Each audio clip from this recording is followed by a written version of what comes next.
Shalom. Shalom juga buat saudara sekalian yang mengikuti kebaktian secara online. Kita akan belajar firman Tuhan hari ini. Dan tema kita hari ini adalah bumi belum berbentuk dan kosong. Minggu kemarin saya sudah menjelaskan atau kita berkhotbah dari Kejadian 1 ayat 1. Pada mulanya Allah menciptakan langit dan bumi. Dan hari ini adalah sambungannya. Kejadian 1 ayat yang kedua. Kita tidak baca ayat ini, Kejadian 1 ayat 2, seluruh ayat. Saya hanya potong pada tengahnya, ya. Kejadian 1 ayat 2, mari kita baca bersama-sama. 2, 3. Bumi belum berbentuk dan kosong, gelap gulita menutupi samudra raya. Saudara, bumi belum berbentuk dan kosong. Ayat ini dalam bahasa Ibraninya bunyinya adalah Haares hayeta tohu wabohu. Bumi belum berbentuk dan kosong. Nah, saudara-saudara, apa maksudnya setelah dikatakan bahwa Tuhan menciptakan langit dan bumi, lalu Haares hayeta tohu wabohu. Bumi belum berbentuk dan kosong. Dan kalimat selanjutnya adalah gelap gulita menutupi samudra raya. Nah, hari ini kita belajar hal ini. Dan saya akan membahas ayat ini di dalam beberapa poin. Pertama, kita akan melihat Kejadian 1 ayat 1 dan 2 ini dengan gap teori atau teori kesenjangan. Nah, apa maksudnya ini? Apa maksudnya Kejadian 1, 2, dan gap teori ini? Ini akan saya jelaskan, tapi mari kita kembali melihat ayat kita, Kejadian 1 ayat 1. Dalam Kejadian 1 ayat 1 dikatakan, pada mulanya Allah menciptakan langit dan bumi. Pada mulanya Allah menciptakan langit dan bumi. Tapi pada mulanya itu kapan? Pada mulanya Allah menciptakan langit dan bumi. Tahun berapa? Ayo, tahun berapa dunia dicipta? Ya. Sayangnya kita tidak tahu pasti. Seandainya kita bisa tahu pada mulanya itu kapan, maka kita bisa memperkirakan umur dunia ini atau usia bumi ini sudah berapa tahun. Pada tahun 1738 ada seorang yang bernama Des Vignoles, dia adalah anggota dari Royal Society di Berlin. Dia memberitahu bahwa sudah ada sekitar, itu tahun 1700, sampai tahun 1738 sudah ada kira-kira 200 upaya untuk menghitung berapa umur bumi kita ini. Dan perhitungan-perhitungan itu mulai dari 3483 sebelum Masehi sampai yang lebih tua lagi 6984 sebelum Masehi. Perhitungan-perhitungan 200 perhitungan itu untuk usia bumi ada pada kisaran tahun begitu. Dan memang saudara-saudara, dari semua perhitungan tentang usia bumi itu tidak ada keseragaman. Para teolog, para agamawan mencoba mempelajari Alkitab lalu menentukan berapa usia bumi kita ini. Misalnya ada seorang uskup dari Irlandia namanya Uskup James Ussher. Itu dia hidup pada tahun 1500-an, mati tahun 1600-an. Lalu dia setelah menghitung silsilah demi silsilah, ini umur berapa tahun terus silsilah terus dia hitung sampai pada kesimpulan bahwa dunia ini diciptakan pada tahun 4004 sebelum Masehi. Kalau dunia dicipta 4004 sebelum Masehi, lalu dari Masehi sampai sekarang 2020, berarti 2020 tambah 4004. Maka dunia ini umur 6000 sekian tahun. Masih muda dunia. Lalu seorang bernama Hales dengan mengacu kepada terjemahan perjanjian lama dalam bahasa Yunani yakni Septuaginta, dia menghitung tanggal penciptaan dan menentukan bahwa dunia dicipta tahun 5411 sebelum Masehi. Kalau 5014 sebelum Masehi tambah 2020 setelah Masehi ini, ya maka dunia 7000 hampir 8000 tahun. Pada tahun 1912 ada seorang namanya John Uguhart. Dia menulis dalam bukunya How Old is the Man? Berapa usia manusia? Dan dia mengatakan bahwa dari Adam sampai Yesus itu 8167 tahun. Dan dengan demikian usia bumi kalau 8 ribuan, lalu Yesus sampai kita 2020 ya kira-kira 10 ribuan tahun. Lalu ada juga yang menghitung memberikan angka dunia 20.000 tahun, dunia 30.000 tahun. Itu dari kalangan agamawan. Tapi jadi dari kalangan agamawan kita bisa lihat hitung-hitungan tentang usia bumi itu memberikan angka paling tinggi kira-kira 30.000 tahun. Maka bumi kita sudah usia 30.000 tahun. Tapi perhitungan lain yang jauh lebih memberikan angka lebih tua kepada bumi ini itu datang dari para ilmuwan. Misalnya dengan penemuan fosil-fosil dinosaurus. Setelah uji radiokarbon, lalu memperhitungkan bahwa fosil-fosil itu, misalnya saudara lihat ini ada fosil dinosaurus. Dan dari uji radiokarbon mengatakan bahwa usia fosil ini berasal dari 230 juta tahun yang lampau. Kalau dinosaurusnya, kalau benar dinosaurusnya, fosilnya 230 tahun, 230 juta tahun yang lalu, maka tidak mungkin bumi baru berumur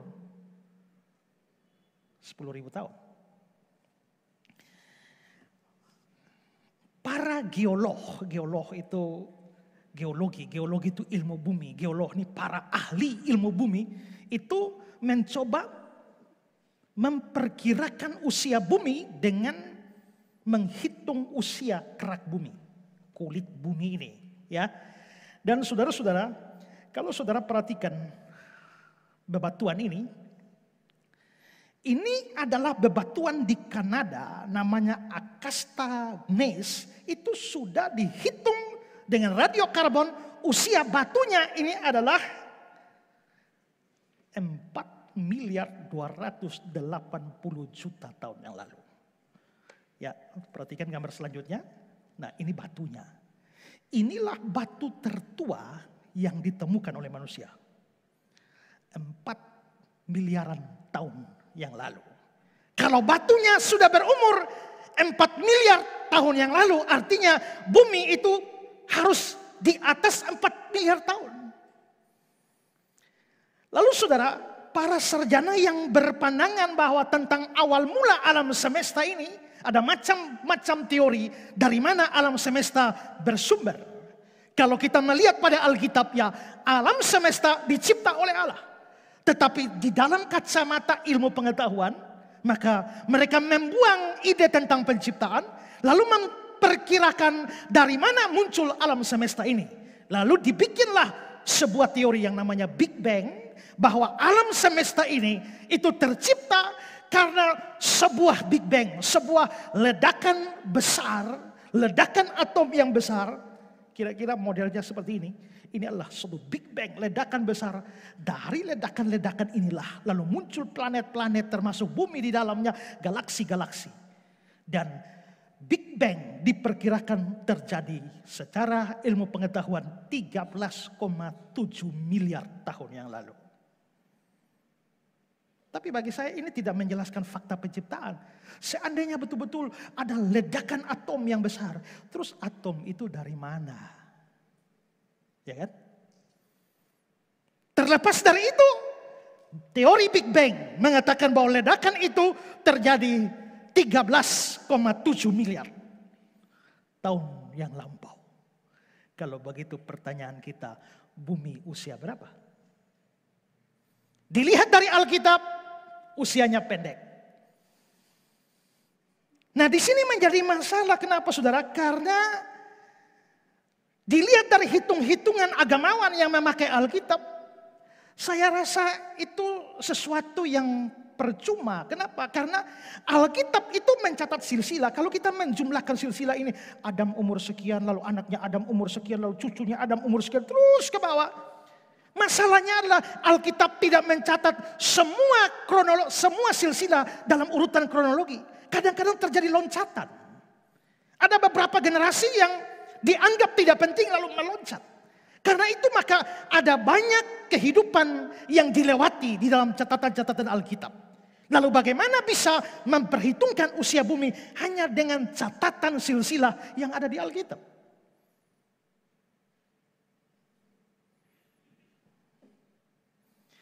Dari sudut ilmu pengetahuan, kita mau percaya yang mana? Karena para ilmuwan sendiri pun berbeda-beda di dalam menentukan usia bumi ini. Whipple dalam The History of Solar System, dia mengatakan bahwa rata-rata usia bumi itu dalam perhitungan ilmiah itu setiap 15 tahun bertambah. Hitung-hitungan itu. Artinya di dalam kalangan ilmuwan pun mereka tidak pasti. Memang mereka berikan angka-angka yang tinggi, tapi tidak ada kepastian berapa usia bumi. Saya kutip tulisan Pendeta Budi Asali. Ilmu geologi sama sekali tidak mempunyai kepastian dalam menentukan umur bumi. Perlu diketahui bahwa ada banyak metode yang bisa digunakan untuk menentukan umur bumi. Dan ternyata metode-metode ini menghasilkan hasil yang sangat bervariasi. Misalnya, metode pertama menghasilkan bilangan 100 juta tahun. Maka metode kedua ternyata hanya menghasilkan 20.000 tahun. Di samping itu perlu diketahui bahwa para ahli ilmu pengetahuan itu kebanyakan adalah orang bukan Kristen, bahkan anti-Kristen. Karena itu, kalau dengan metode tertentu mereka menemukan umur bumi jutaan tahun, hasil itu dipublikasikan. Sedangkan kalau dengan metode lain menghasilkan bilangan ribuan atau puluhan ribu tahun sehingga cocok dengan Alkitab, maka hasilnya disembunyikan. Nah, karena itulah maka memang pandangan para ilmuwan pun kita tidak bisa mendapatkan kepastian di sana. Demikian juga hitung-hitungan dari Alkitab itu juga menurut saya tetap tidak bisa menetapkan, apalagi sampai menentukan tahunnya persis. Kalau bilang 4.000-an ya baik, tapi ini 4.040 sekian dengan tepat. Bagi saya itu sebuah usaha yang sia-sia. Nah, tapi dari semua ini kita bisa lihat hitungan dari Alkitab memberikan angka yang cukup mudah bagi usia bumi. Tadi kita lihat 30.000. Tapi dari kalangan ilmuwan itu memberikan sampai miliaran tahun. Ini satu gap yang besar. Ini cuma 30.000, paling-paling ya 40-50.000. Tapi yang secara ilmiah diberikan sampai ratusan juta miliar tahun. Lalu bagaimana mengatasi kesenjangan yang besar seperti ini? Nah, lalu ada upaya-upaya mencocokkan perhitungan Alkitab dengan ilmu pengetahuan. Sehingga muncul aliran yang namanya evolusi teistik. Jadi teistik percaya ada Allah yang menciptakan dunia ini langsung dan segera, menolak teori evolusi. Bahwa dunia ini proses selama ratusan juta tahun. Yang percaya Alkitab menolak teori evolusi. Yang percaya teori evolusi menolak kesaksian Alkitab. Tapi di sini mulai dipikirkan muncul paham evolusi teistik. Maksudnya terima Alkitab, terima evolusi. Jadi bagaimana teorinya? Teorinya adalah bahwa Allah memang menciptakan dunia ini tapi tidak langsung dan segera. Allah menciptakan dan mengikuti setiap proses evolusi itu. Sehingga bumi ini dan seluruh kehidupan di dalamnya memang diciptakan oleh Allah. Tetapi karena itu sebuah proses evolusi, maka memakan waktu sampai ratusan juta tahun. Jadi dua kebenaran Alkitab dan juga ilmu pengetahuan diterima. Nah, salah satu upaya mengharmoniskan catatan Alkitab dengan klaim ilmu pengetahuan adalah dengan membuat sebuah teori yang namanya gap theory atau teori kesenjangan. Nah, gap theory ini dipelopori oleh seorang namanya Arthur Custance dalam bukunya Without Form and Void dan dipopulerkan. Maksudnya begini, gap theory itu apa? Sekarang saudara lihat ayat ini. Kejadian 1 ayat 1 dan 2.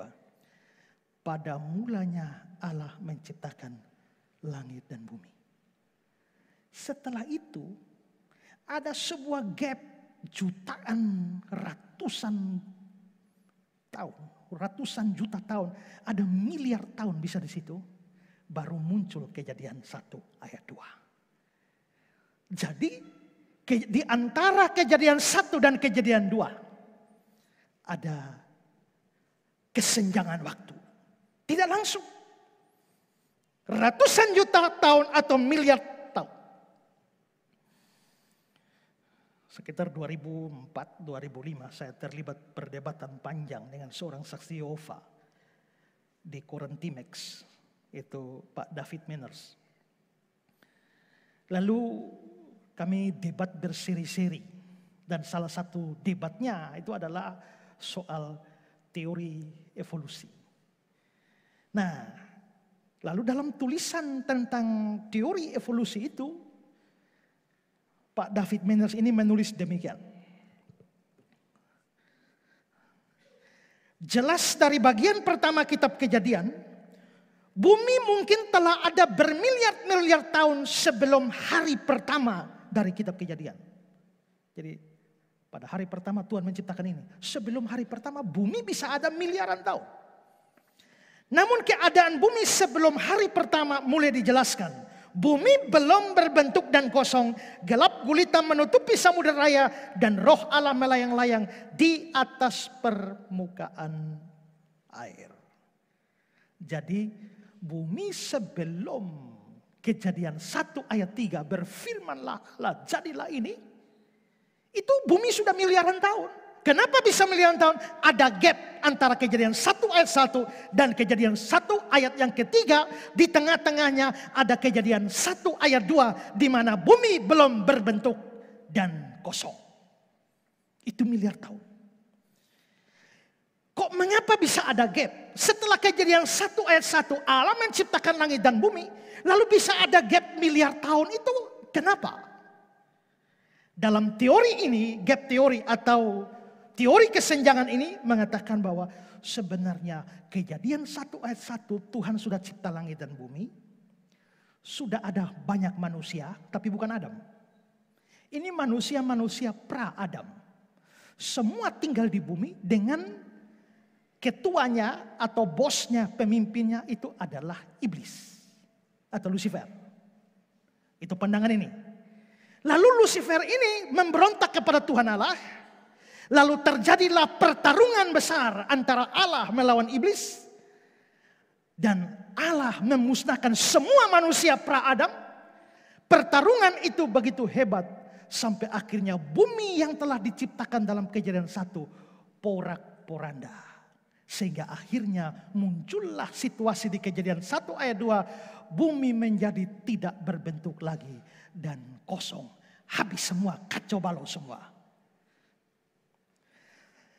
Saya kutip kata-kata dari seorang pemegang teori kesenjangan, Westenfeld. Dia mengatakan begini. Jauh di masa lampau yang tidak tertentu, Allah menciptakan langit dan bumi yang sempurna. Setan adalah penguasa bumi yang rakyatnya adalah ras manusia tanpa jiwa. Sebenarnya setan yang tinggal di Taman Eden tersusun atas mineral. Yeskiel 28. Memberontak dengan keinginan menjadi seperti Allah. Yesaya 14. Karena kejatuhan setan, dosa masuk ke dunia dan membawa hukuman Allah ke bumi dalam bentuk banjir. ditunjukkan oleh air yang terdapat di Kejadian 1 ayat 2 itu ya. Waktu itu bumi gelap gulita saja. Bumi ditutupi samudra raya, itu karena Tuhan hukum. Dan kemudian masa es global ketika terang dan panas dari matahari bergerak. Semua tumbuhan, hewan, fosil manusia di bumi ini adalah berasal dari banjir Lucifer dan tidak memiliki hubungan genetik dengan tumbuhan, hewan, fosil yang hidup di bumi saat ini. Atau Millard Erickson. Millard Erickson ini bukan pemegang teori kesenjangan, hanya dia jelaskan. Dia bilang begini, teori kesenjangan atau gap teori beranggapan bahwa ada penciptaan dunia yang lengkap dan asli mungkin biliunan tahun yang lalu. Itulah penciptaan yang disebutkan dalam Kejadian 1 ayat 1. Namun kemudian terjadi semacam malapetaka besar sehingga bumi menjadi tak berbentuk dan kosong. Kejadian 1 ayat 2. Allah kemudian mencipta ulang semuanya beberapa ribu tahun kemudian dalam waktu 6 hari, lalu mengisinya dengan segala macam spesies. Penciptaan inilah yang dikisahkan dalam Kejadian 1 ayat 3 sampai 27. Berarti bumi yang kita diami sekarang ini bumi hasil penciptaan kedua. Bumi hasil penciptaan pertama itu di Kejadian 1 ayat 1. Makanya kalau ditemukan ada dinosaurus yang telah berumur 230 juta tahun yang lalu, kok bumi kita ini baru 30 ribu tahun? Ya memang dinosaurus bukan dari bumi yang sekarang, dari bumi sebelum Kejadian 1 ayat 3. Kejadian 1 ayat 1. Dari kehidupan sebelumnya. Kalau ada fosil yang ditemukan bermiliar-miliar tahun yang lalu, memang bukan fosil pada saat dunia sudah diciptakan ulang. Itu dari dunia sebelumnya. Nah, ini gap teori. Karena itulah Adam bukan manusia pertama. Ada banyak manusia sebelum Adam. Adam adalah manusia pertama untuk bumi setelah diciptakan ulang. Nah, mengapa bisa muncul teori aneh seperti ini? Saudara, mereka mengatakan begini. Kejadian 1 ayat 2, bumi berbentuk dan kosong. Itu bahasa Ibraninya adalah tohu wa bohu. Tohu itu artinya belum berbentuk, bisa berarti tandus. Sedangkan wabohu, wa dan bohu itu artinya kosong. Jadi bumi di dalam Kejadian 1 ayat 2 itu tandus dan kosong. Menurut mereka ini adalah kondisi ketika bumi dihukum. Bukan bumi dicipta. Masa Kejadian 1 ayat 1 Tuhan Allah menciptakan langit dan bumi? Bagaimana bisa bumi itu tandus dan kosong? Maka Kejadian 1 ayat 2 adalah kondisi bumi setelah dihukum. Dan bukan kondisi bumi setelah dicipta. Menurut, kan bumi belum berbentuk dan kosong. Tohu wa bohu. Tohu. Dan Tuhan tidak menciptakan bumi dalam keadaan tohu. Perhatikan Yesaya 45 ayat 18. Sebab beginilah firman Tuhan yang menciptakan langit. Dialah Allah yang membentuk bumi dan menjadikannya dan menegakkannya. Dia menciptakannya bukan supaya tohu. Bukan supaya kosong. Jadi Tuhan tidak menciptakan bumi dalam keadaan tohu. Kalau Kejadian 1 ayat 2, bumi dalam keadaan tohu wa bohu, itu berarti dunia yang sedang dihukum. Bukan dunia yang dicipta. Itu dasarnya. Tapi saya jawab, tohu, kosong, itu tak selamanya berarti hukuman. Coba lihat Ayub 26 ayat 7. Allah membentangkan utara di atas kekosongan. Allah membentangkan utara di atas tohu. Bahasa Ibrani. Apakah itu gambaran hukuman? Tidak. Itu gambaran kondisi, tapi tidak menentukan hukuman. Lalu mereka juga mengatakan bahwa gelap gulita menutupi samudra raya. Bayangkan gelap gulita. Bagaimana Tuhan menciptakan bumi ini, lalu bumi dalam keadaan gelap gulita. Gelap gulita atau kegelapan biasanya gambaran dari penghukuman. Sedangkan Allah itu adalah terang. Di dalam dia tidak ada kegelapan. Bagaimana dia menciptakan bumi, tapi bumi dalam keadaan gelap gulita. Itu gambaran hukuman. Tapi saya jawab, gelap atau kegelapan tak selamanya hukuman. Gelap menggambarkan hukuman itu kiasan. Tapi gelap di Kejadian 1 ayat 2 itu harfiah. Kegelapan bisa kiasan dari hukuman. Bisa simbol dari hukuman. Tapi kegelapan yang harfiah itu tidak selamanya hukuman. Sebentar juga, nanti malam juga gelap kan? Apa berarti kita dihukum Tuhan semua? Kasih mati ini listrik semua. Kita gelap semua. Apakah berarti kita semua sedang dihukum oleh Tuhan? Tidak. Kegelapan secara harfiah bahkan bisa bersumber dari Allah. Mazmur 104 ayat 20. Apabila engkau mendatangkan gelap. Mazmur 74 ayat 16. Punyamulah siang, punyamulah juga malam. Yesaya 45 ayat 67. Dari terbitnya matahari sampai terbenamnya. Bahwa tidak ada yang lain di luar aku. Akulah Tuhan dan tidak ada yang lain yang menjadikan terang dan menciptakan gelap. Gelap di sini gelap harfiah. Tidak berarti hukuman. Karena itulah dasar dari gap teori ini lemah. Sekarang saya akan menunjukkan bahwa Kejadian 1 ayat 1 dan Kejadian 1 ayat 2 tidak ada gap. Mari perhatikan. Kejadian 1 ayat 1 dan 2. Pada mulanya Allah menciptakan langit dan bumi. Menurut gap teori ada ratusan juta tahun atau bahkan miliar tahun di antaranya. Baru masuk ayat 2. Bumi belum berbentuk dan kosong gelap gulita menutupi samudera raya. Saudara lihat ayat ini ya. Tetap di ayat itu. Pada mulanya Allah menciptakan langit dan bumi. Habis itu miliar tahun terjadi, baru Kejadian 1 ayat 2. Baru kejadian. Kemudian Allah mulai menciptakan bumi ini lagi dalam 6 hari.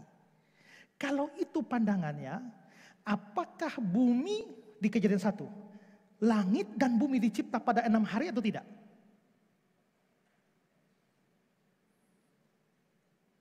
Ikut teori kesenjangan. Setelah Allah menciptakan langit dan bumi, lalu terjadi pemberontakan hebat. Setelah miliaran tahun kemudian, baru Allah mencipta ulang bumi ini dalam 6 hari. Berarti langit dan bumi dicipta dalam 6 hari itu atau tidak? Halo? Tidak. Jawab. Karena kalau tidak jawab sama dengan kita online saja ya. Berarti tidak. Karena langit dan bumi dicipta miliaran tahun sebelum 6 hari penciptaan. Logisnya begitu. Perhatikan, saya kutip kata-kata David Manners.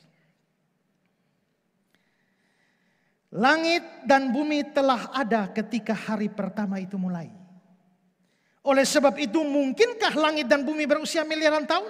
Seperti yang dikemukakan para ilmuwan? Sangat mungkin. Alkitab sama sekali tidak menentukan waktu yang tersangkut.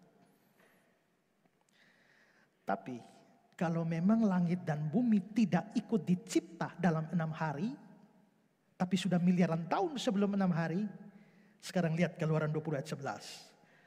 Sebab 6 hari lamanya Tuhan menjadikan langit dan bumi. Nah, ayat ini otomatis langsung mematahkan teori kesenjangan.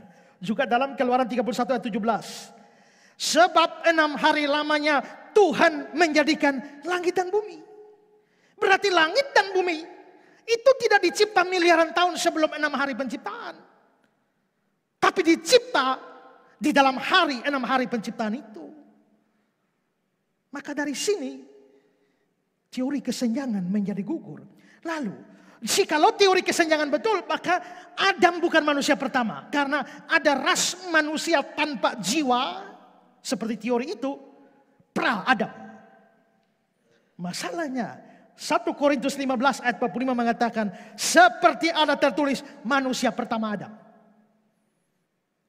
Lalu katanya Tuhan hukum, Tuhan perang sama iblis. Lalu akhirnya menghukum dunia ini. Lalu manusia semua mati. Menurut Roma 6 ayat 23, upah dosa ialah maut. Upah dosa adalah kematian. Mati itu akibat dosa. Kalau memang yang berdosa itu setan atau iblis lalu perang lawan Tuhan, manusianya tidak berdosa, ngapain manusia ikut mati? Atau jangan-jangan manusia pra-Adam berdosa juga? Tidak. Kenapa? Roma 5:18. Sebab itu sama seperti oleh satu pelanggaran semua orang beroleh penghukuman. Berarti dosa masuk ke dunia menurut kesaksian kitab suci dari Adam. Seandainya ada manusia pra-Adam, mereka pasti tidak berdosa. Kalau mereka berdosa, maka dosa masuk ke dunia harus lewat manusia pra-Adam dan bukan Adam.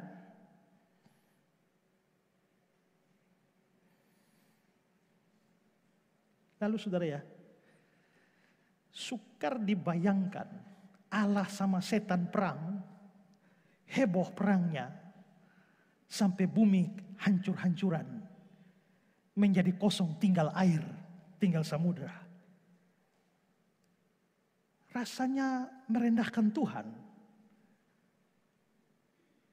Ngapain repot-repot perang sama setan sampai bumi ikut hancur-hancuran? Bukankah setan juga diciptakan Tuhan?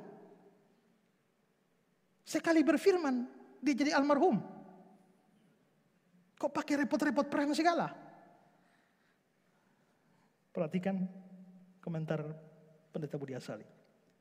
Kalaupun di antara Kejadian 1 ayat 1 dan Kejadian 1 ayat 2 ada pemberontakan setan, mengapa alam semesta harus kacau atau rusak?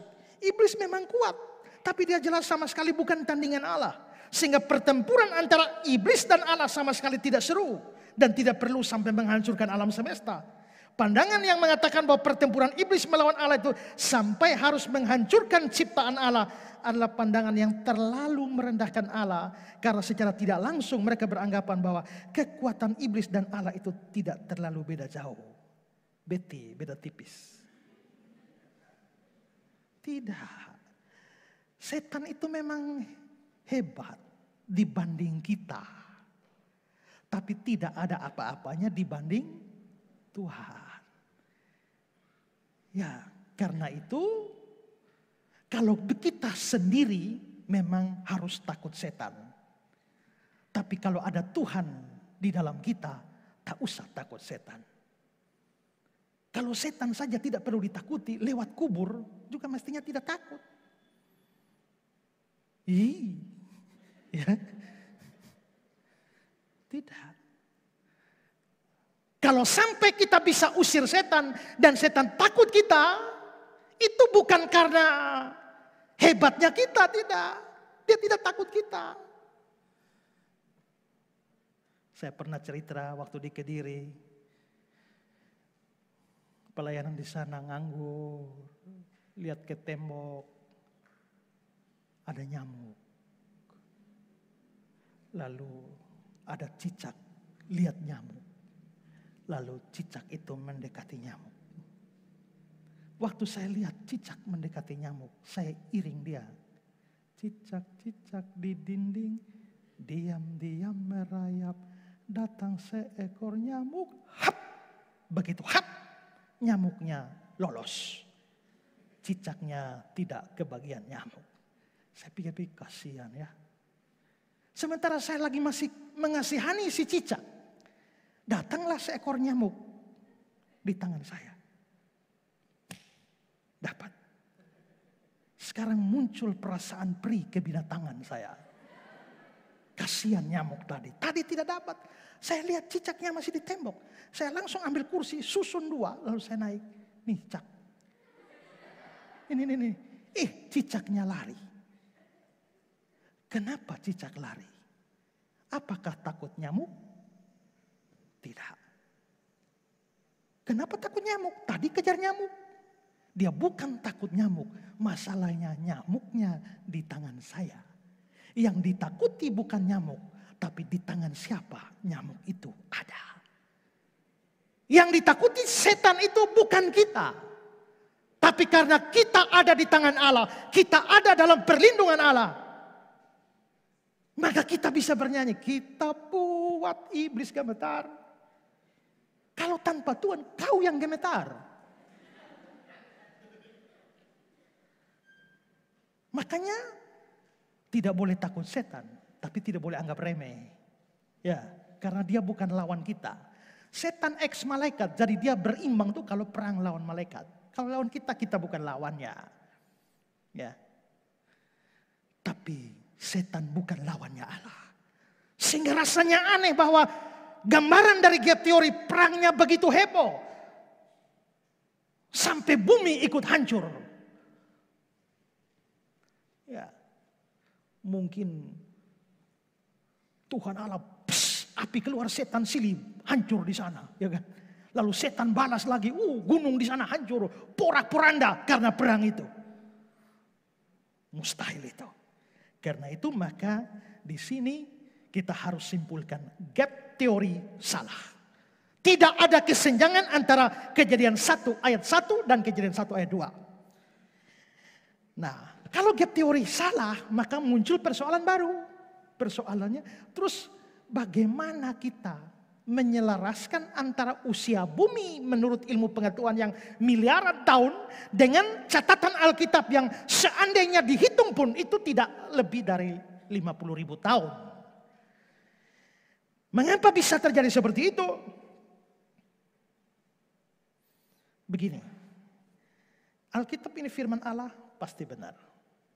Tapi Alkitab bukan buku ilmu pengetahuan. Karena itu Alkitab ditulis bukan supaya kita bisa menghitung-hitung usia bumi, tidak. Tapi biarpun Alkitab tidak mencatatnya sebagai sebuah buku ilmu pengetahuan atau buku geologi atau buku astronomi, tapi pada waktu Alkitab berbicara tak mungkin salah karena itu firman Allah. Tapi seandainya ilmu pengetahuan dengan semua metodenya itu benar bahwa bumi miliaran tahun, bagaimana kita mengharmoniskan antara ini miliaran tahun, ini usianya pendek. Nah, satu hal yang harus kita sadari adalah bahwa dunia atau bumi ini diciptakan bukan dalam keadaan bayi, tapi dewasa. Ambil contoh Adam. Adam dicipta hari keberapa? Ya? Hari ke-6. Seandainya saudara muncul hari ke-7 di sana, entah saudara dari mana kita tidak tahulah. Pokoknya tiba-tiba muncul. Waktu saudara lihat Adam, menurut saudara Adam umur berapa?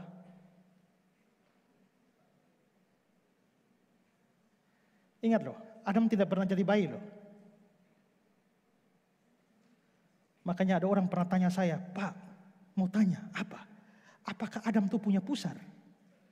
Lubang di sini. Karena lubang di sini ini kan hubungan dengan ibu pada waktu dalam kandungan. Nah, Adam tidak pernah jadi bayi. Jadi dia tanya, apakah Adam punya pusar? Saya bilang, sebelum saya jawab, saya tanya, lu mau tanya ini untuk apa? Apa pentingnya lubang pusar Adam untuk kau? Tanya itu jangan aneh-aneh. Tapi dia bilang, tolonglah Pak, jawablah Pak. Ya saya bilang, ya berarti dua kemungkinan. Kemungkinan pertama tidak ada. Karena dia tidak pernah ada di rahim ibu. Kemungkinan kedua ada. Loh, bagaimana ada Pak? Padahal dia tidak pernah di rahim ibu. Ya kan Tuhan Allah membentuk Adam dari tanah. Supaya dia tidak aneh. Kenapa waktu Allah membentuknya lalu dia bor di tengah? Sedikit. Kan mungkin saja.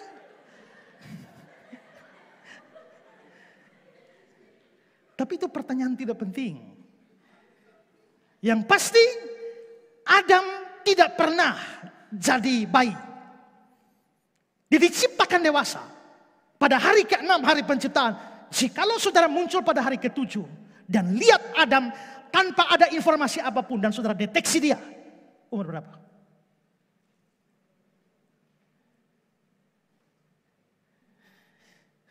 Ingat lo ya, umurnya panjang-panjang loh. Matinya umur 930 tahun, Adam itu. Mati tua umur 930 tahun. Maka pertengahan usianya itu 450-an tahun. Itu masa remaja.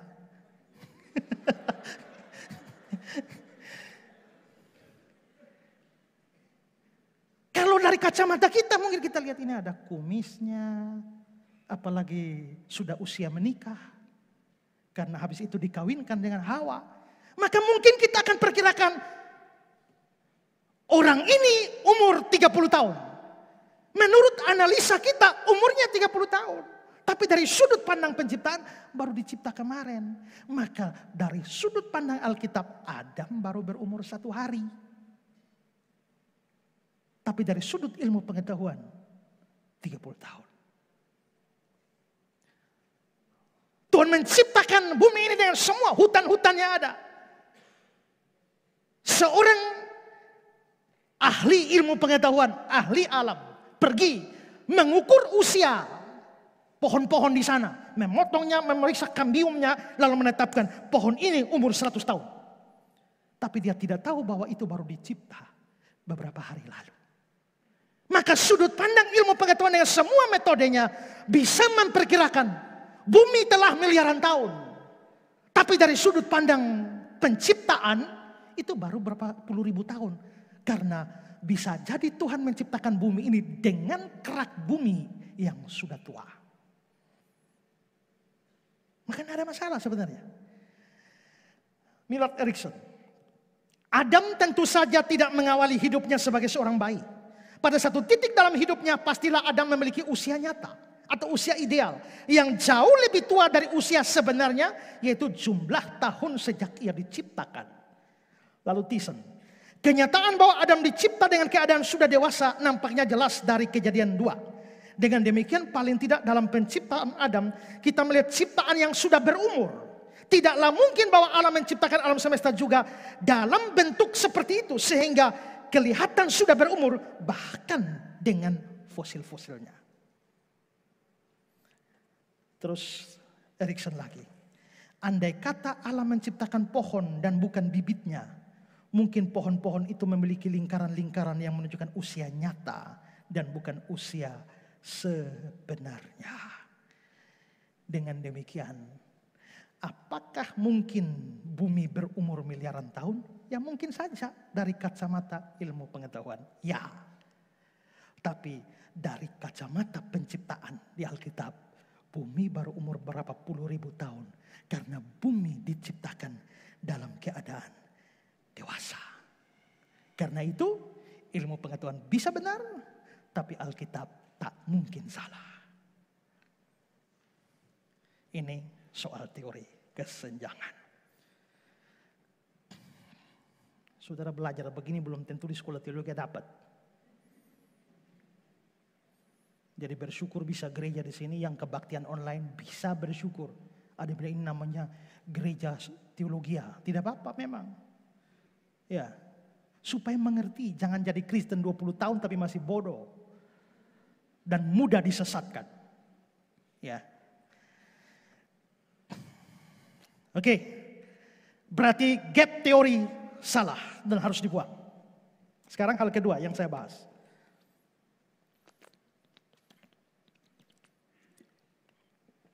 Kalau gap teori salah, lalu apa sesungguhnya makna Kejadian 1 ayat 2? Mari perhatikan kembali ayat ini.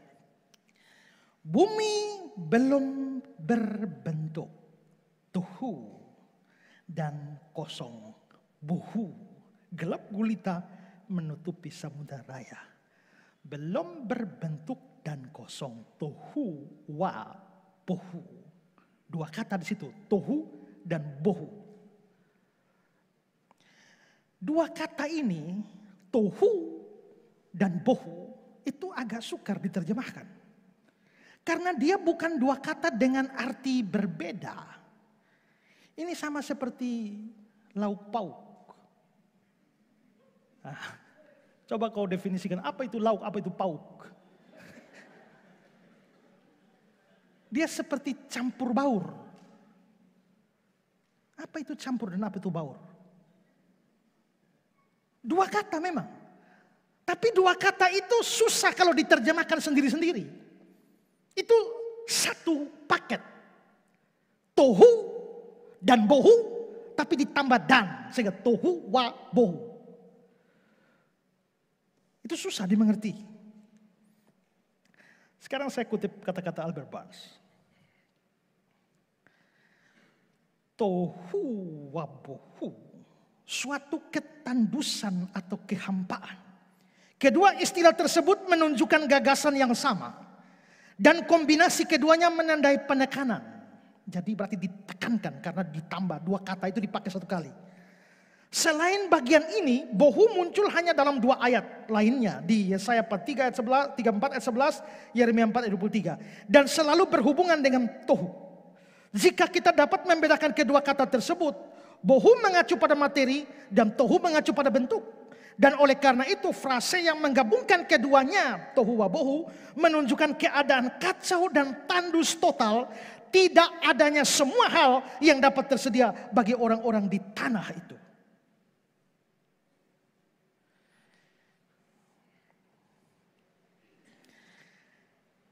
Itulah kondisi bumi di Kejadian 1 ayat 2, tohu wabohu. Kondisi ini belum lagi ditambah dengan ada gelap gulita.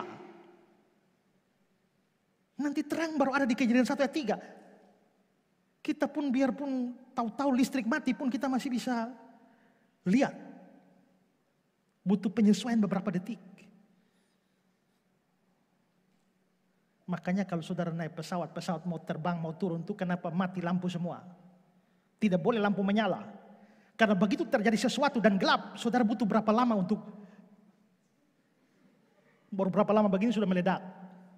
Maka matikan lampu supaya mata kita sudah terbiasa dengan gelap. Begitu terjadi sesuatu, kita lihat jelas.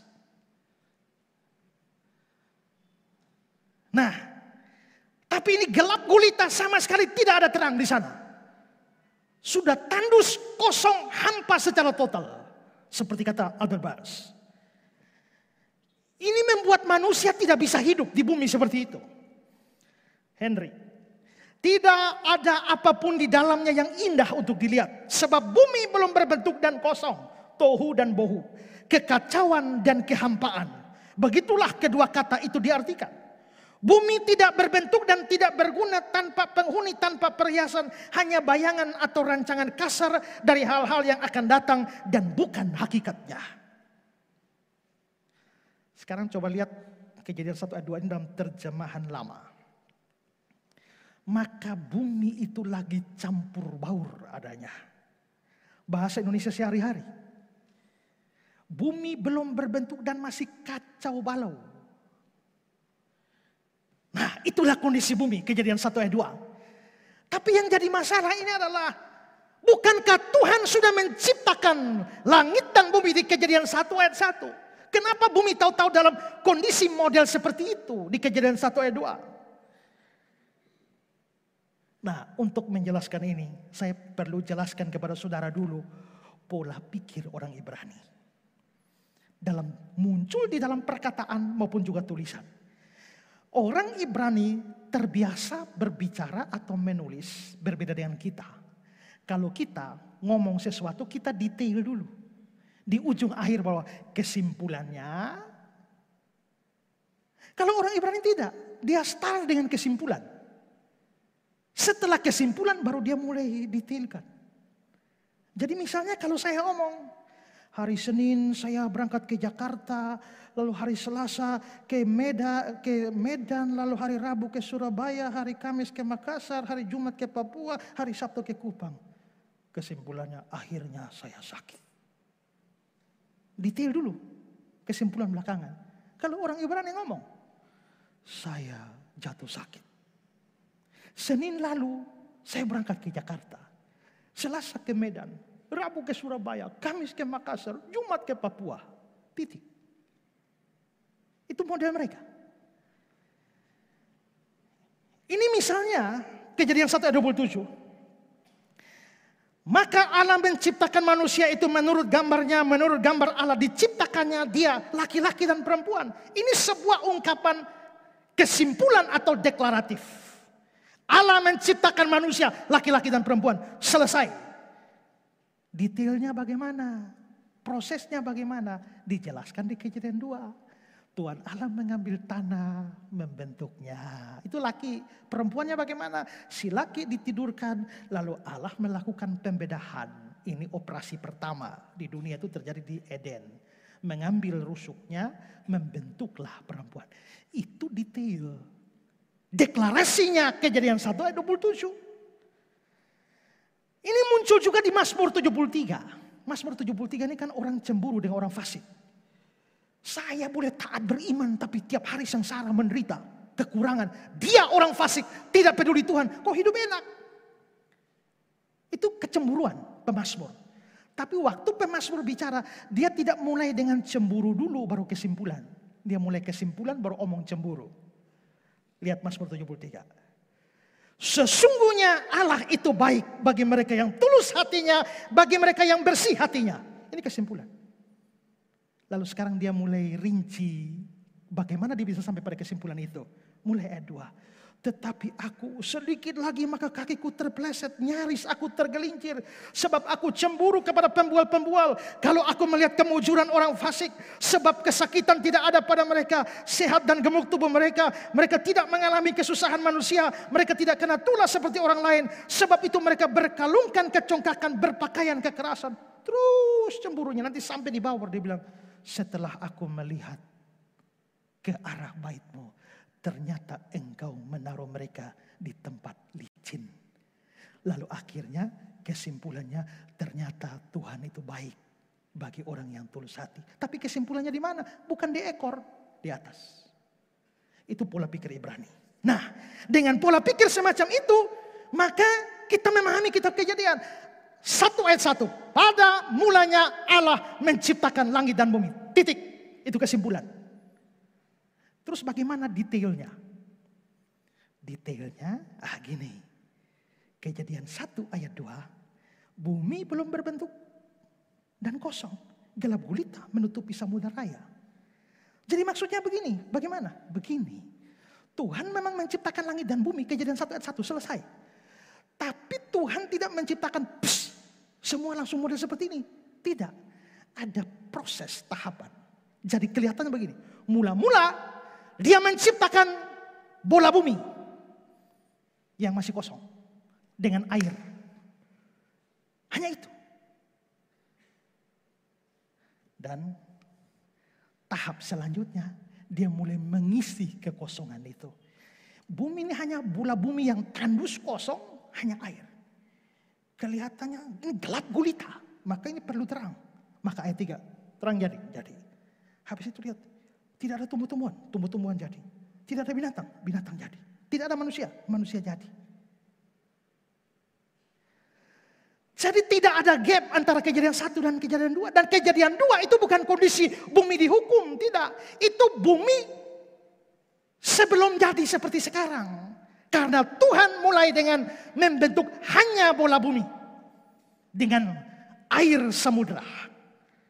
Makanya ada orang baca Kejadian 1 dan 2 dia bilang begini. Pak, kelihatannya air itu Tuhan tidak cipta. Bukan, itu detailnya. Jadi itu adalah proses. Jadi maksudnya begini. Setelah Allah menciptakan langit dan bumi, kesimpulan Allah mulai tahapan. Kondisi Kejadian 1 ayat 2 itu kondisi bumi sebelum dihuni, atau kondisi bumi yang belum layak dihuni. Tohu wabohu, masih campur aduk, masih kacau balau, masih tandus, masih hampa, masih tidak ada apa-apa, masih tidak bisa dihuni manusia. Nah, setelah itu barulah Allah mulai melanjutkan proses penciptaan itu dalam 6 hari penciptaan. Nanti muncul teori hari zaman, X-day theory. Katanya hari pertama Tuhan menciptakan. Hari pertama itu bisa miliaran tahun. Hari kedua itu bisa miliaran tahun. Nah itu model kayak teori kesenjangan tadi. Nah tapi saya tidak percaya hari-hari itu adalah hari zaman. Itu hari harfiah. Kenapa? Karena bilang jadilah petang, jadilah pagi. Berarti ada petang pagi. Itulah hari pertama, itulah hari kedua. Jadi itu hari seperti hari kita pahami.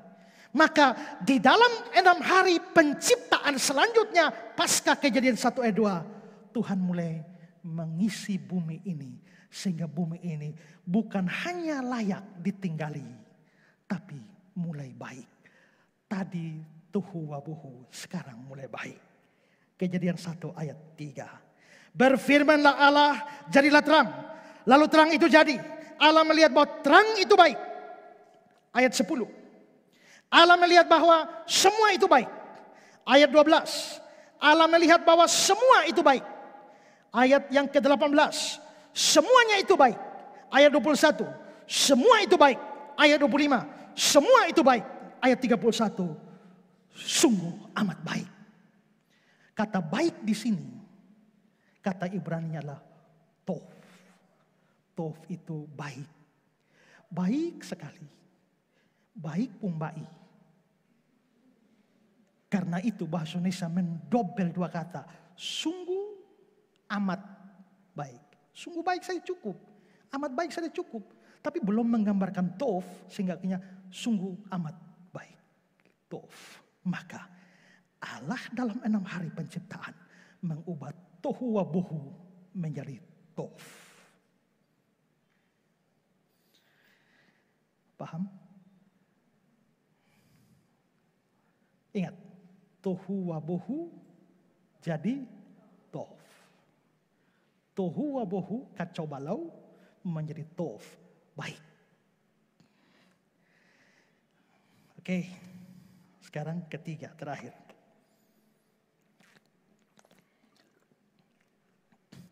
Apa yang bisa kita pelajari dari semua ini? Gini ya saudara ya. Tugas pendeta biasa berkhotbah itu adalah menyampaikan apa yang perlu untuk hidup kita. Sebagai orang Kristen saya harus hidup bagaimana? Biasa pengkhotbah hanya omong itu. Tapi seorang dosen teologi biasanya memberikan apa arti dari teks ini. Tapi tidak memberikan aplikasi. Masalahnya saya ini dosen sekaligus pendeta. Maka saya harus memberitahu kepada saudara apa arti teks ini. Tapi tidak berhenti di situ. Kalau hanya berhenti di situ, saya sekolah teologi, di sekolah teologi stop sampai di situ. Saudara mengerti. Tapi urusannya dengan hidup apa? Saya tidak perlu kasih tahu di sekolah teologi. Tapi karena ini khotbah, saya pendeta yang harus memberitakan, maka adalah tugas berat juga untuk memikirkan setelah seluruh teks ini diartikan, terus urusan dengan hidup kita ini apa? Nah itu seringkali menjadi pergumulan terberat. Saya kalau pergi mengajar di sekolah teologi hanya pergi omong-omong saja. Tapi bikin khotbah kepada saudara itu jauh lebih susah. Memakan waktu lebih habis. Bumi belum berbentuk dan kosong. Tohu wabohu, hanya itu. Tapi saya kerja 12 jam.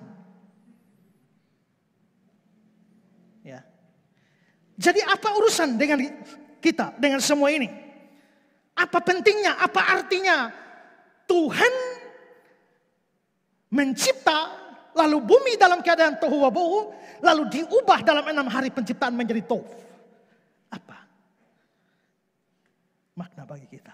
Saya berikan 2. Pertama, semua ini menunjukkan betapa Allah sanggup mengubah sebuah tohu wabohu menjadi sebuah tov.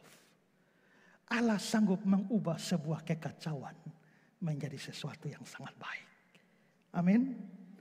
Adakah hidupmu saat ini tohu wabohu? Adakah ekonomimu saat ini dalam keadaan tohu wabohu? Sampai dikejar-kejar orang karena belum bayar utang? Ya. Apakah ekonomimu sedang tohu wabohu? Tidak tahu mau kerja apa lagi karena pandemi telah merampas semuanya. Apakah pendidikanmu sedang tohu wabohu? Keluargamu tohu wabohu?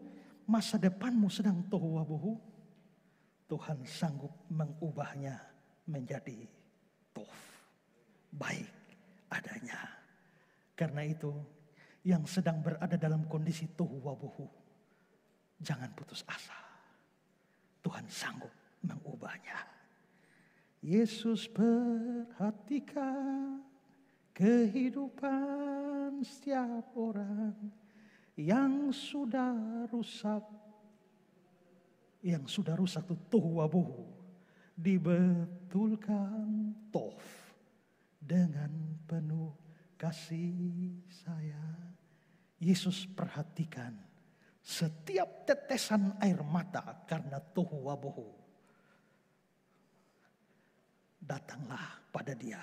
Dia sanggup mengubah hidupmu yang kacau balau itu, tohu wabohu itu, menjadi baik. Singkat saja itu. Sekarang yang kedua. Di sini yang saya mau tekankan dengan lebih dalam. Semua ini menunjukkan betapa Allah sangat baik bagi bumi kita, termasuk kita di dalamnya. Seandainya Tuhan menciptakan bumi ini dan stop pada Kejadian 1 ayat 2. Tohu wabohu. Lalu dia cipta kita, suruh hidup di sana. Kita tidak bisa bikin apa-apa di sana.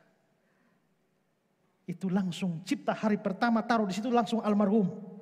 Tapi puji Tuhan, dia tidak stop di Kejadian 1 ayat 2, tohu wabohu. Tapi dia melanjutkannya 6 hari kemudian. Sampai pada kesimpulannya, semua itu sungguh amat baik. Semua itu tov. Saudara-saudara, dalam khotbah saya minggu kemarin, pada mulanya Allah menciptakan langit dan bumi. Saya gambarkan betapa luasnya alam semesta ini. Para ahli sudah berhasil mendeteksi begitu banyak planet, begitu banyak galaksi, begitu banyak bintang-bintang yang ada di dalam tata surya atau bahkan alam semesta kita. Tapi sejauh ini mereka belum mendapat satu kepastian pun tentang sebuah planet yang lain yang layak menjadi tempat hunian manusia. Tidak.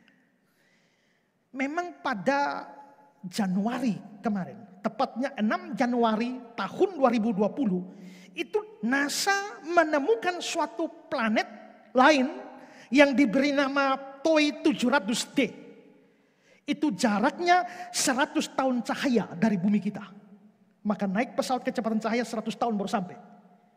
Katanya planet tersebut agak mirip bumi dan memperkirakan ada kemungkinan bisa hidup di sana.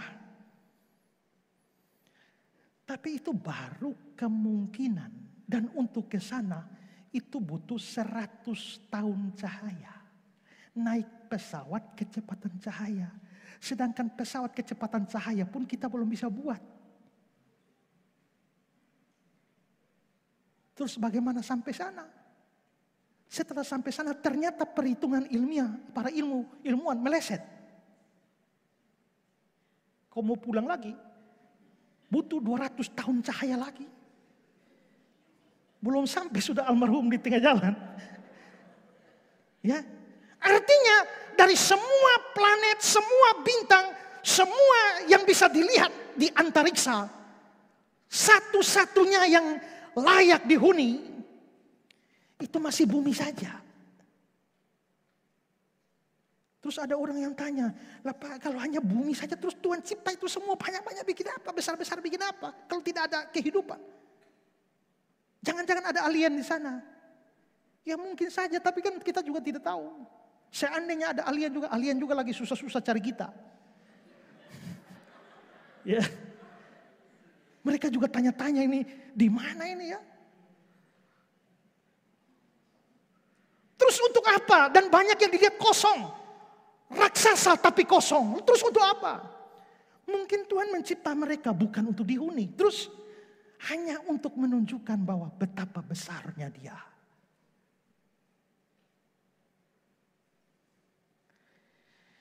Dan jikalau demikian, semua planet-planet yang raksasa itu ternyata tidak bisa menjadi tempat hunian bagi sebuah kehidupan. Dan bumi yang kecil ini ternyata Tuhan bisa mengisinya dari kondisi tohu wabohu. Dia mengisinya sampai menjadi tov.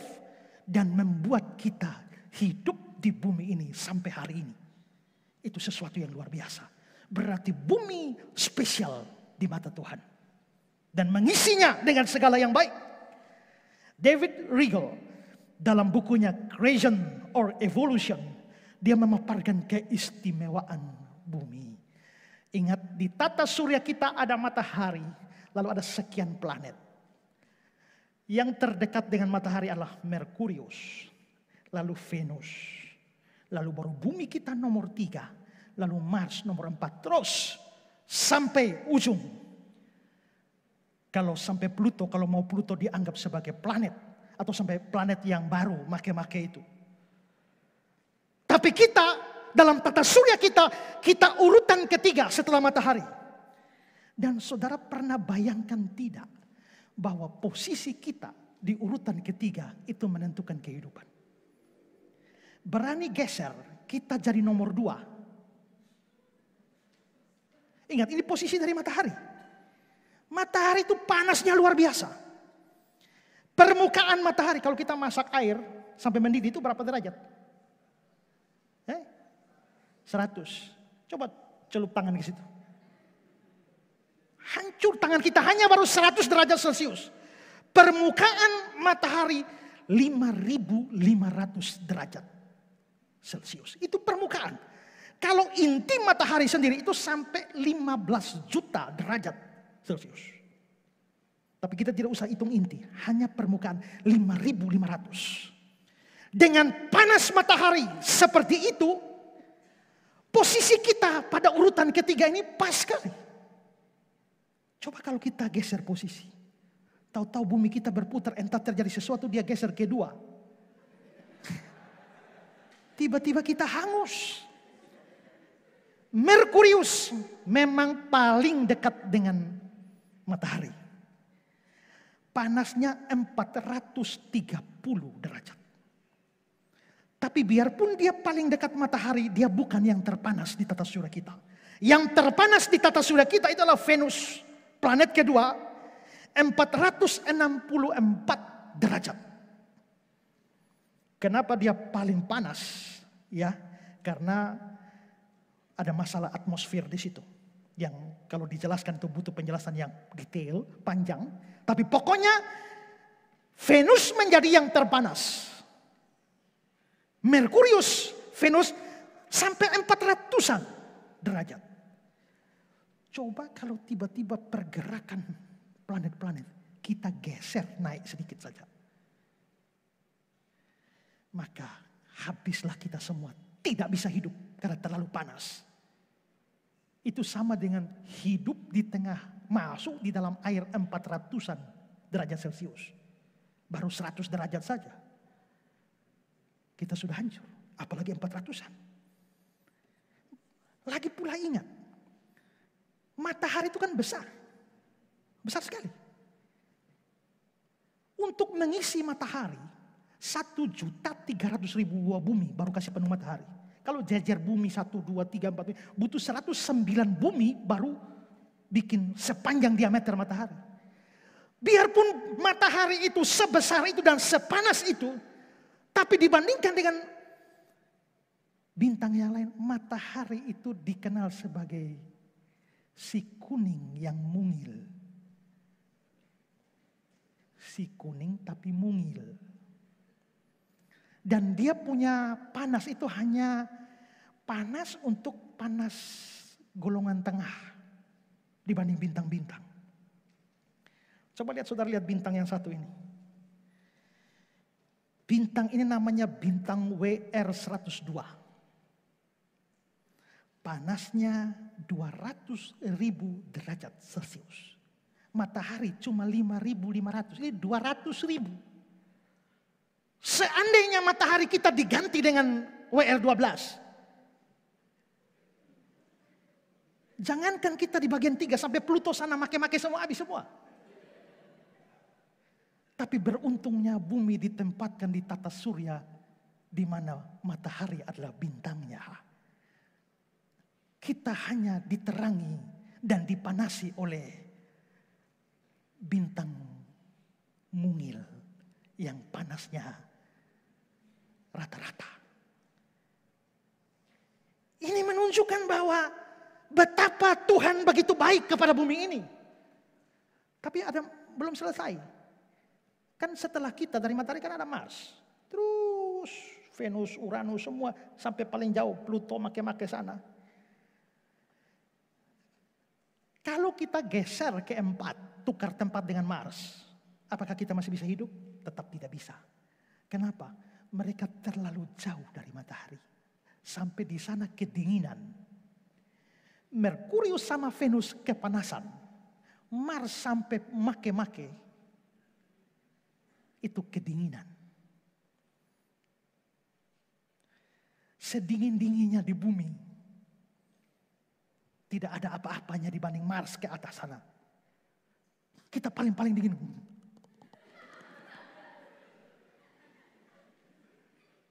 Waktu saya mau ke Hong Kong berapa tahun yang lalu, mereka bilang, Pak, bawa jaket lapis-lapis. Karena dingin sekali. Tapi saya turun di sana, saya rasa kok tidak dingin ya. Saya jalan-jalan semua orang pakai lengkap ujung ke ujung. Saya malah kaos celana pendek. Saya, kenapa kedinginan tidak mampu menembusi? Oh, kayaknya ini dia butuh lapisan. Ini saya dilapisi oleh tembok yang tebal. Itu siang. Tengah malam saya menggigil hampir kayak es. Masukkan es di freezer kulkas sampai jadi es. Itu berapa derajat? Ya. 0 derajat bisa jadi es. Tapi saudara, di Mars, planet keempat, dinginnya kalau normal minus 46 derajat. Kalau sampai keadaan tidak normal, dia sampai min 87 derajat. Dingin. Mau pindah ke Mars?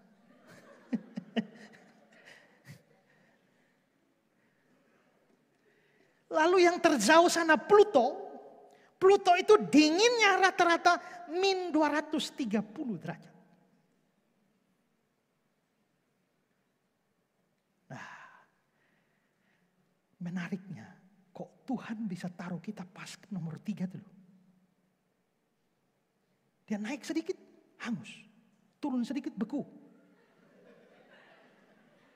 Pernahkah saudara bersyukur, aduh terima kasih Tuhan karena engkau menempatkan kami pada planet ketiga dari matahari.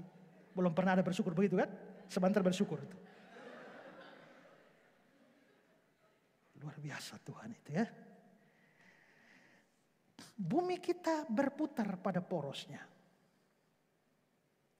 Memang kadang-kadang menjadi lebih lambat sedikit. Tapi rata-rata putaran bumi itu 1.600 km per jam. Putaran. Itu menentukan hidup kita. Kalau bumi berputar dari 1.600 km per jam ini, dijadikan perputarannya dengan kecepatan 1/10 dari sekarang, ini kan putaran bumi ini kan menentukan siang malam ini. Ya. Kalau dia menghadap matahari ya jadi siang, membelakangi matahari jadi malam. Kalau sampai putarannya itu menjadi 1/10 dari kecepatannya sekarang, apa yang terjadi dengan bumi kita? Yang terjadi adalah pagi siang kita. Kalau pagi sampai siang berapa jam? Kita hitung bagi 2, saya 12 ya. 12 jam siang, 12 jam malam. Kalau sampai putaran bumi itu menjadi lebih lambat sampai 1/10, maka siang kita menjadi 120 jam. Malam kita 120 jam. Sekarang kita tidur jam 10 malam, jam 4 pagi sudah bangun, lari-lari kan sebentar siang. Tapi kalau tahu-tahu bumi putarannya melambat. Malam itu 120 jam, kau sudah bangun lihat masih malam, tidur ulang lagi, bangun lagi masih malam lagi. Kerja-kerja mau pulang kantor, 120 jam. Lu mabok kawan. Tapi bersyukur bahwa putarannya itu tetap. Satu hari di bumi 24 jam. Di Mars 1 hari lebih lama. Karena di Mars itu Mars punya hari itu lebih lama kita, 40 menit. Maka kita 24 jam, mereka 20, bukan mereka, tidak ada orang di sana. Di Mars itu 24 jam 40 menit. Di Jupiter satu hari hanya 9 jam. Ya. Satu hari hanya 9 jam 55 menit 26,69 detik. Jadi di sana pasti harinya lebih cepat di Jupiter dari kita. Di Pluto atau di Uranus satu hari 17 jam. 14 menit 24 detik. Berarti lebih lama. Di Pluto satu hari 153,3 jam. Jadi itu kira-kira 6 hari. Jadi kita sudah 6 hari di bumi, mereka baru 1 hari. Dan di Venus satu hari di sana 2.802 jam. Itu sekitar 116 hari 18 jam. Jadi sudah 116 hari di sana, itu hitungnya 1 hari. Itulah sebabnya kalau kita ke sana, ke planet lain, usia kita bisa bertambah drastis atau berkurang drastis. Ya kan? Tergantung kemana kita pergi. Jadi yang ingin awet muda, pergilah ke planet-planet yang jamnya lebih pendek. Yang mau cepat tua ya silakan tentukan arah sendiri. Ya. Putaran bumi, Tuhan ngatur putarannya. Luar biasa bagi bumi kita. Jarak kita dari bumi ke bulan cuma 3.474 km. Dengan pesawat kecepatan cahaya 1,3 detik kita sampai. Jarak bulan dengan bumi itu menentukan air pasang, air surut. Ya, maka kita sekarang pasang surut tidak masalah. Karena bulan kita berada pada 3.474 km dari kita. Seandainya bulan turun. Kalau bulan turun, apa yang terjadi?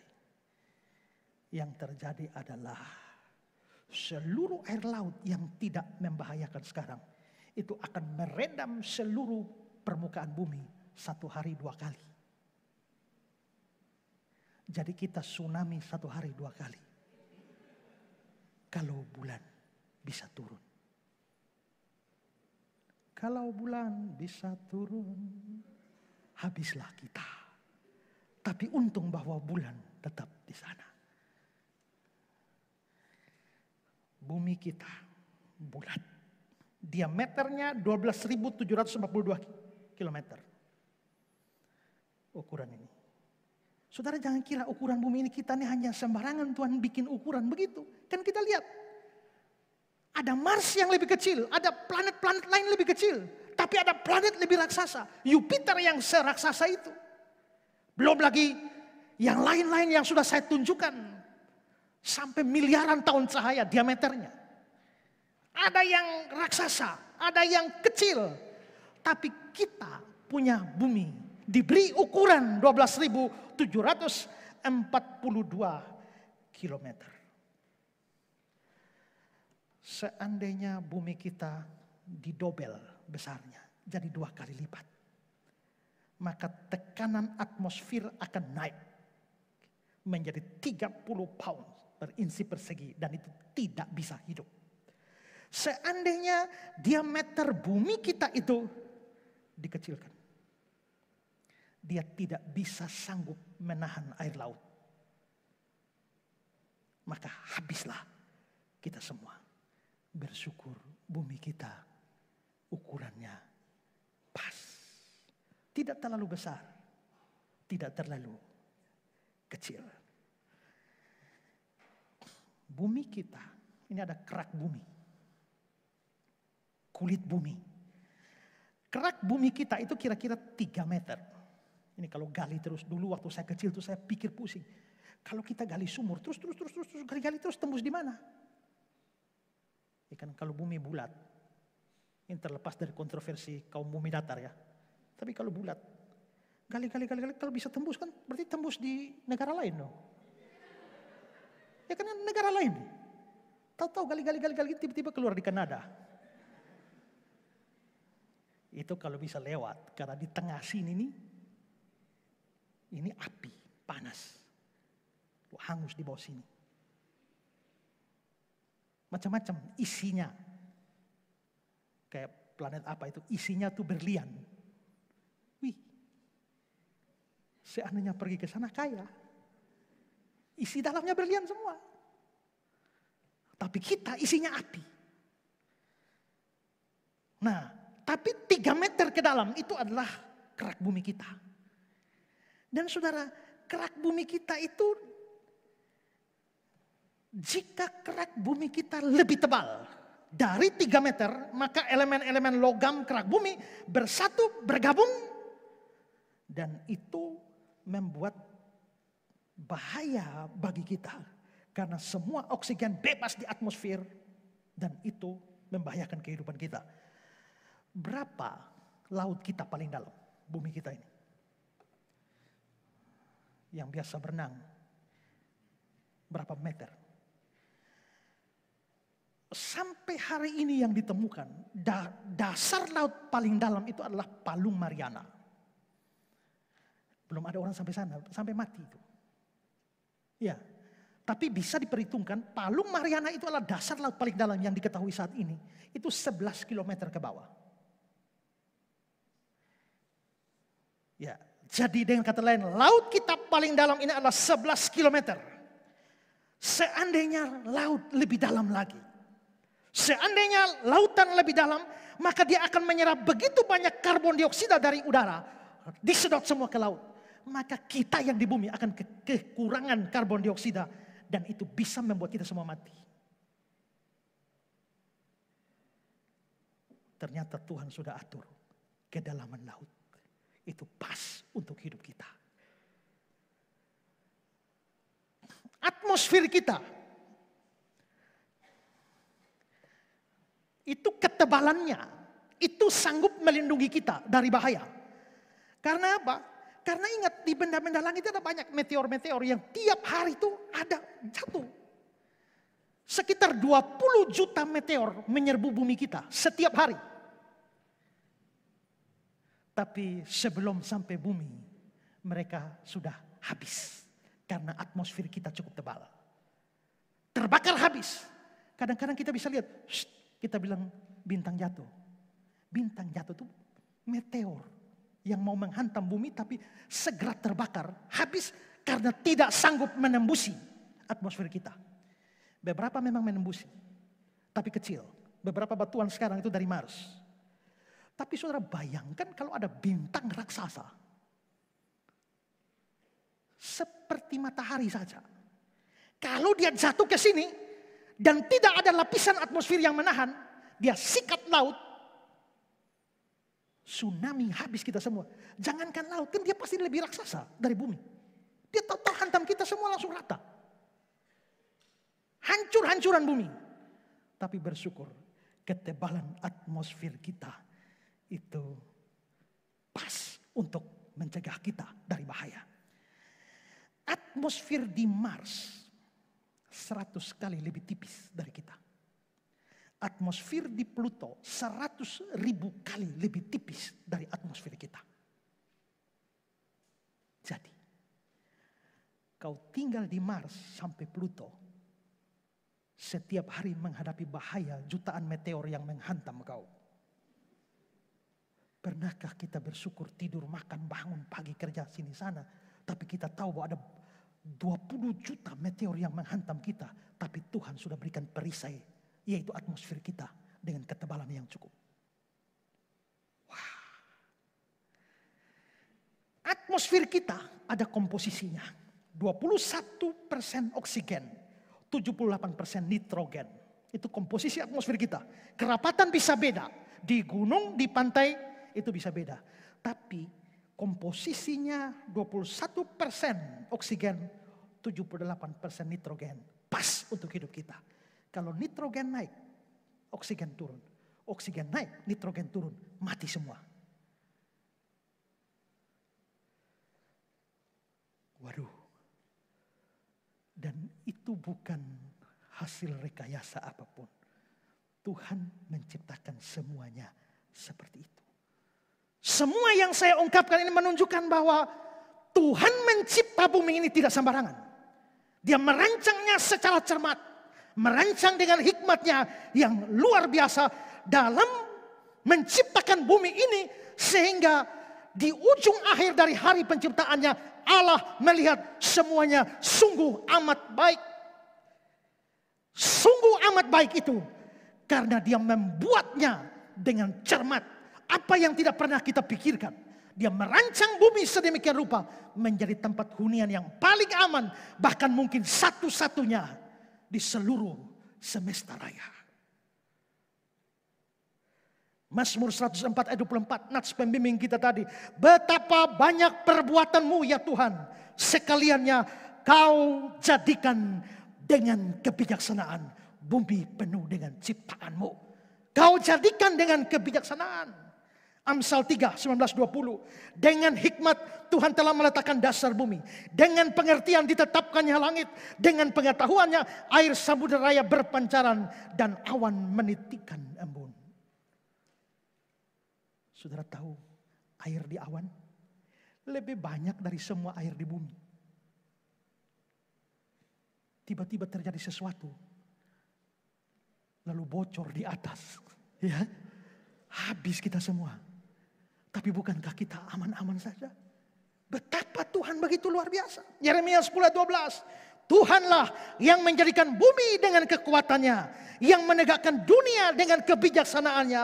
Dan yang membentangkan langit dengan akal budinya. Wah.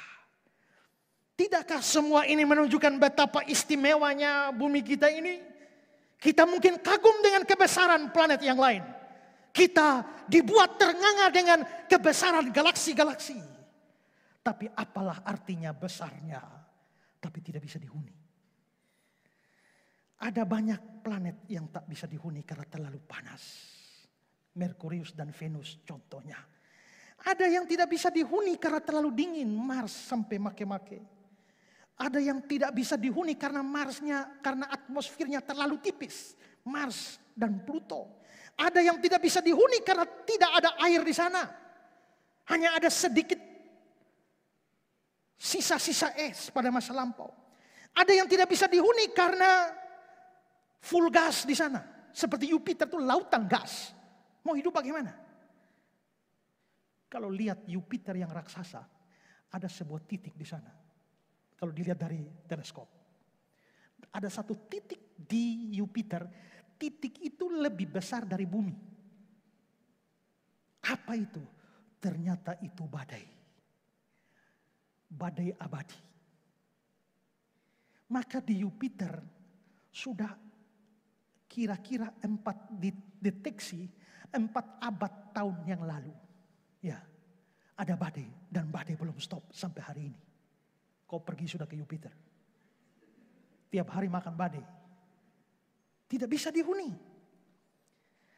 Ada planet yang tak bisa dihuni karena baunya terlalu busuk. Bau telur busuk. Semacam bau kentut. Itu Uranus. Coba kau pergi ke Uranus. Tiap hari muntah.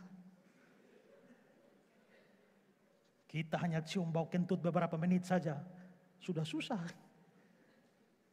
Pergilah ke Uranus dan nikmatilah kentut abadi di sana. Ya.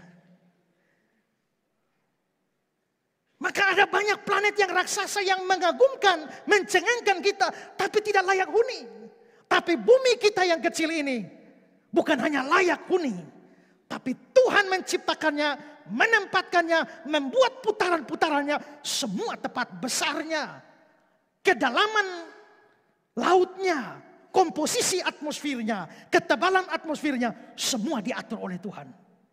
Tidakkah Dia telah menjadikan bumi ini dengan kebijaksanaan? Kalau sudah dibukakan semua ini, apa respon kita?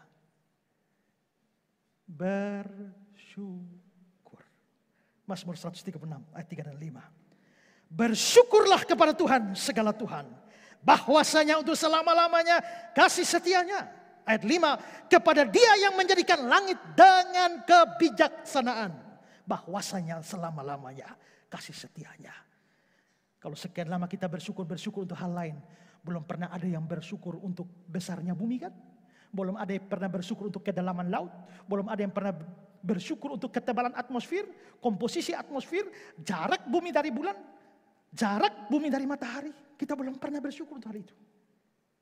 Maka pikirkan ini. Dan yang paling banyak mengeluh untuk hidup ini, bertobatlah saudara. Dan belajar bersyukur. Karena Tuhan, saya memang tidak punya apa-apa.